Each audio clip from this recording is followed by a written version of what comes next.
இந்த வீடியோவில் நம்ம பார்க்க போகிறது கிரிமினாலஜியில் one of the important topic recidivism. Short நோட்ஸில் கேட்குறாங்க, திருப்பி ரிப்பீட் ஆகிறதுக்கு வாய்ப்பு நிறைய இருக்குது. ரெசிடிவிசம் இதுக்கான மீனிங் என்ன? People who repeats their crime. People who repeats their crime. பீப்புள்னு சொல்கிறத விட இன்னொரு வகையில் சொன்னால் offenders who repeat their crime. ஒரு தெஃப்ட்டு, ஒரு திருட்டு வழக்கில் ஒருத்தன் கைதாகி ஜெயிலுக்கு போயிட்டு திருப்பி ரிலீஸ் ஆகி வெளியில் வந்திருக்கான். அவன் நல்லவனாக திருந்தி வாழணுமா இல்லையா? அப்படி இல்லாமல் திருப்பி அதே தப்பை செய்கிறான். திருப்பி இன்னொரு வீட்டில் போய் கொள்ளடிக்கிறான். இது ஒரு தடவை நடந்தால் பரவாயில்ல, 2 தடவை 3 தடவை 4 தடவை இப்படி தொடர்ந்து நடக்கும்போது இவங்களை என்ன சொல்லுவோம் அப்படின்னு சொன்னால் ஹேபிச்சுவல் அஃபண்டர்ஸ். தொடர் குற்றப்பழக்கம் உடையவர் தமிழில் சொன்னால். இதுக்கு பேர் தான் ரெசிடிவிசம். திருப்பி திருப்பி அதே தப்பை ரிப்பீட் பண்ணுறான் ஒருத்தன். இதுக்கு பேர் தான் என்ன? Recidivism. Act of person repeating an undesirable behavior after they have experienced negative consequence of that behavior. ஒரு தடவை தப்பு பண்ணி ஜெயிலுக்கு போயாச்சு, ஒரு நெகட்டிவ் கான்சிக்வன்ஸ் நடந்துருச்சு. அவனுக்கு கான்சிக்வன்ஸ் என்னன்னு தெரியும், தப்பு பண்ணால் ஜெயிலில் பிடிச்சி வைப்பாங்கன்னு. ஆனால் திருப்பி வெளியில் வந்து திருந்தாமல் திருப்பி அதே தப்பை ஒருத்தன் செய்கிறானா, அதுக்கு பேர் தான் recidivism. Commission of crime by habitual offender. தொடர் குற்றப்பழக்கம் உடையவர்கள் திருப்பி திருப்பி அதே தப்பை செய்கிறான், அவனுக்கு பேர் தான், அந்த விஷயத்துக்கு பேர் தான் ரெசிடிவிசம். சரி, லாம்பர்சோ.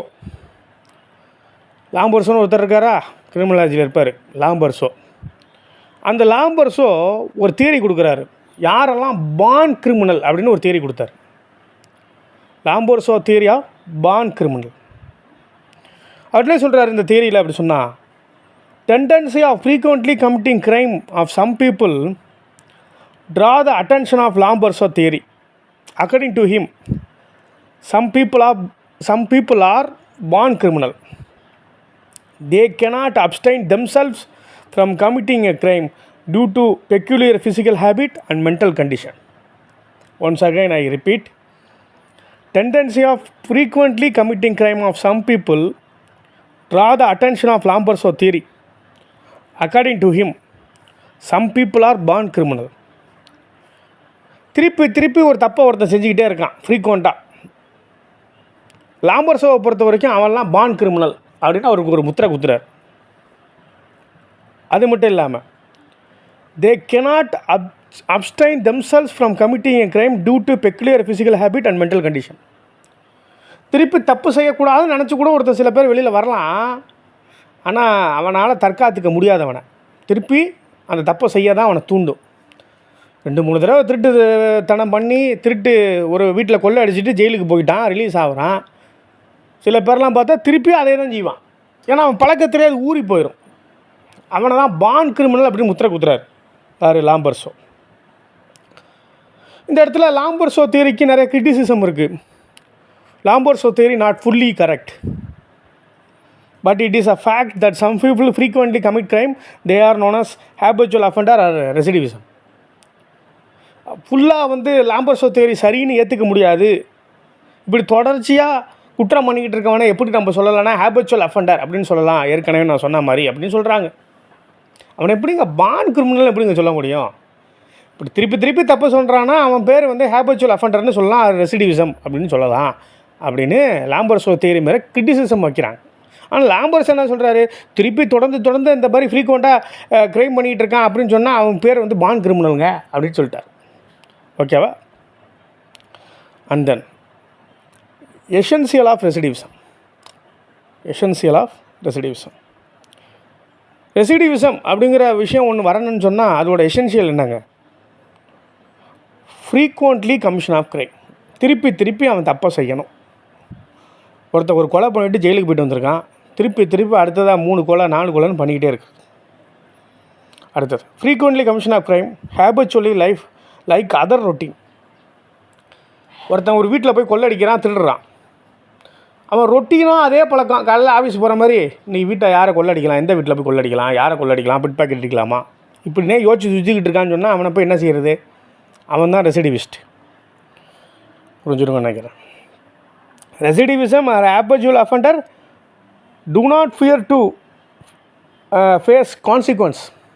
ஏற்கனவே ஜெயிலுக்கு போட்டு வந்திருக்கான், திருப்பி நாங்கள் ஜெயிலுக்கு போகிறதுன்னா நாங்கள் பார்க்காததா? வடிவேல் காமெடி மாதிரி, பாளையங்கோட்டை ஜெயிலில் தான் படித்தது அப்படிங்கிற மாதிரி. இதெல்லாம் எங்களுக்கு புதுசா, ஜெயிலெலாம் எங்களுக்கு புதுசாயாம்மா, அது மாதிரி. அவன் தான் ரெசிடிவிஸ்ட். ஓகேவா? ஹீ கெனாட் ஃபியர் அபவுட் லா. சட்டத்தை பற்றிலாம் அவன் கவலைப்பட மாட்டான், பயப்பட மாட்டான். பிடிச்சா ஜெயிலில் போடுங்க, வெயிலில் வந்துட்டு போகிறேன், இல்லை தண்டனை அனுப்பிச்சிட்டு போகிறேன், திருப்பி வெளியில் தானே வர போகிறேன் அப்படிங்கிற மாதிரி சில பேர் தில்லா பேசுவாங்க. அவன் தான் ரெசிடிவிஸ்ட். எசென்ஷியல் ஆஃப் ரெசிடிவிசம் என்ன? Frequently commission of crime, frequently commission of crime, habitually like other routine work. Daily வேலைக்கு போகிற மாதிரி திருடுறது, கொலை பண்ணுறது, இந்த மாதிரி இருக்கிறவன். Recidivism or habitual offender do not fear to face consequence. ஏற்கனவே என்ன சொன்ன ரைட். அடுத்ததா cause of recidivism. Cause of recidivism இதில் 2 மேஜர் காஸாக சதர்லாண்ட் சொல்கிறார். சதர்லாண்ட்னு ஒருத்தர் இருக்கார், அவர் சொல்கிறார் 2 மேஜர் காஸ் சொல்கிறார். 2 மேஜர் காசஸ் பை சதர்லாண்ட். அதில் ஃபஸ்ட்டில் சொல்கிறாரு, இதுக்கு என்ன காசஸாக இருக்க முடியும், ரெசிடிவிசம் நடக்கிறதுக்கு என்ன என்ன முகாந்திரம் இருக்க முடியும், என்ன மூலாதாரமாக எது இருக்குது அப்படின்னு சொன்னால், சோஷியல் சைக்காலஜி ஆஃப் அஃபெண்டர் முதல் விஷயம். சோஷியல் சைக்காலஜி ஆஃப் அஃபெண்டர் ரெண்டாவது விஷயம். Inadequacy of reformative technique. Inadequacy of reformative technique. Social psychology of offender, சைக்காலஜிக்கலாகவே அவன் பாதிக்கப்பட்டிருப்பான். அந்த சோஷியல் சைக்காலஜி அப்படின்னு ஒன்று இருக்கான். அவன் வளர்கிற இடம், அவன் வாழ்கிற எப்படி வளர்ந்து வந்தான் அப்படிங்கிற சூழ்நிலை, அதெல்லாம் அது தீர்மானிக்குது. அதுதான் first cause, social psychology of offender. And then inadequacy of reformative technique. ஒருத்தன் தப்பு செஞ்சுட்டு வெளியே வர்றான், ரீஃபார்ம் பண்ணுறதுக்கு என்ன வழி? அடுத்த தப்பு செய்யக்கூடாதுன்னு சொல்கிறான், அது திருந்துறதுக்காக தான் ஜெயிலில் பிடிச்சே போடுறது. திருப்பி வெளியே வந்து அதே தப்பை செய்கிறான்னா அப்போ ஏதோ ஒரு குறைபாடு இருக்குது, இன்அடிக்குவசி இருக்குது. அதனாலையும் திருப்பி இந்த குற்றங்கள் நடைபெறுது அப்படின்னு சொல்கிறாங்க. ரைட். இதை தான் சதர்லாண்ட் வந்து கோட் பண்ணுறாரு 2 விஷயம் அப்படின்னு சொல்லி.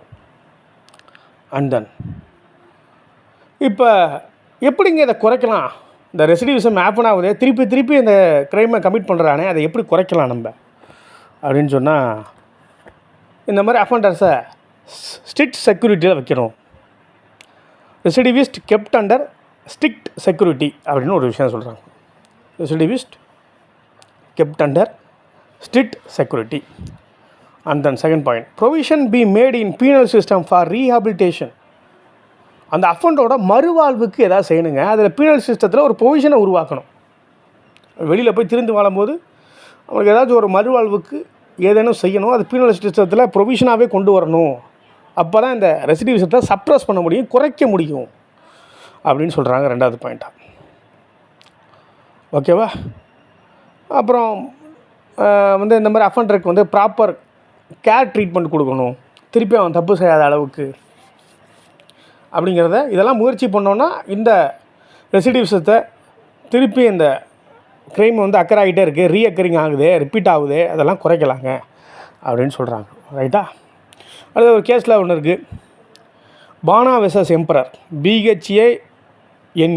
BHANA பானா வெர்சஸ் எம்பரர் அப்படின்னு ஒரு கேஸ் இருக்குது. இந்த கேஸில் என்ன சொல்கிறாங்க, a single instant of theft would account for little or nothing. If there is 2 or more cases against the same individual, means it show the habit. A single instant of theft would account for little or nothing. ஒரு தடவை ஒரு தப்பை ஒருத்தன் செஞ்சுருக்கான். தப்பு means என்ன, ஒரு தடவை ஒரு திருட்டை ஒருத்தன் செஞ்சுருக்கான் அந்த கேஸில். அது வந்து ஒரு பெரிய விஷயம் இல்லைங்க, அது சின்ன விஷயமாக கூட நினச்சிக்கலாம். ஒரு தடவை தானே திருடிட்டான், சரி ரைட் பரவாயில்ல. ஆனால் அதையே திருப்பி செஞ்சான்னு இவன் மேலே குற்றச்சாட்டு வந்துச்சுன்னு சொன்னால் என்னங்க அது பேர் என்னங்க அப்படின்னா, அப்போ தான் இவனோட ஹேபிட் அதுக்குள்ளே வருது. அதான் அவன் தான் ஹேபிச்சுவல் அஃபெண்டர் அப்படின்னு கொண்டு வரான். ஏற்கனவே நான் சொன்ன மாதிரி ஒரு தடவை தப்பு செஞ்சான்னா தெரியாமல் தப்பு செஞ்சான்னு சொல்லலாம். திருப்பி தப்பு செய்கிறான்னா it show the habit of the offender அப்படிங்கிறான் அந்த கேஸில், பானா வெர்சஸ் எம்பரரில். புரிஞ்சிருக்குன்னு நினைக்கிறேன்.